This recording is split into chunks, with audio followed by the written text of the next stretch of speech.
வணக்கம் நண்பர்களே. ஒவ்வொரு மனைவி ஒரு பெண் நினைப்பா, தனது கணவன் எப்படியெல்லாம் இருக்கணுங்கிற கனவு இருக்கும். இதில் நம்மளை நல்லா பார்த்துக்கணும், வசதியாக இருக்கணும், பணம் சம்பாதிக்கணும். இது எல்லா பெண்களுக்கும் உள்ள ஆசை தான்.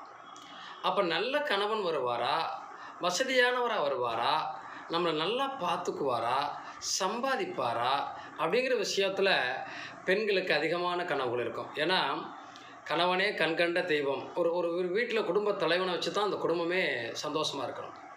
அப்போ இந்த அமைப்பெலாம் இருக்கணும்னா ஜாதகத்தில் இந்த தனத்துக்கு பணத்துக்கு காரக கிரகங்களே குருவும் சுக்கிரனும் தான். இந்த இரண்டு கிரகங்களும் சேர்ந்து ஜாதகத்தில் பலமான இடத்துல அமைஞ்சிட்டாலே உங்களுக்கு வரக்கூடிய கணவன் பணக்காரன், சம்பாதிக்கக்கூடியவன், மனைவியை சந்தோஷமாக வைத்து கொள்ளக்கூடியவன், கார் பங்களா அப்படின்னு மகிழ்ச்சிகரமான வாழ்க்கையை வாழக்கூடிய அமைப்பை கொடுத்துரும். இந்த